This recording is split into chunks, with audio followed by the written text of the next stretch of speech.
কি হচ্ছিল? মোবাইলে কি দেখলাম?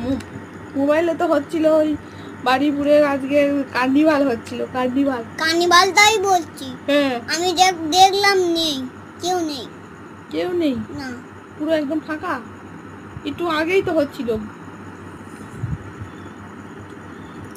আমরা মোবাইলে দেখলাম বারুইপুরের লাইভ থেকে হচ্ছিল। বারুইপুরে একটা পেজ আছে, ওর থেকে লাইভ হচ্ছিল। হয়নি, শেষ হয়ে গেছে তাদের। ওর জন্য কি কিনে এনে খাচ্ছ?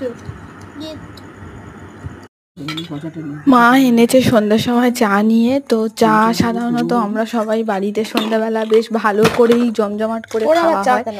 একবার না চা খেয়ে সবার হলে আবার দ্বিতীয়বার খাওয়া হয়। তো চা খাওয়াটা আমাদের সবসময়ের জন্য সন্ধ্যাবেলাটা বেশ ভালোভাবেই হয়। এবং সারাদিনে কাজের মাঝে সবাই হয়তো সব জায়গায় ব্যস্ত থাকলেও সন্ধ্যের সময়টা সবাই একসাথেই সবাই মিলে চা খাওয়া হয়। তো যেটা বলার জন্য বলা যে চা খাওয়া ম্যান্ডেটারি সন্ধেবেলা অন্তত। এটা কেউ বলুক আর না বলুক, সন্ধেবেলা চা খেতেই হবে। তো সেই জন্য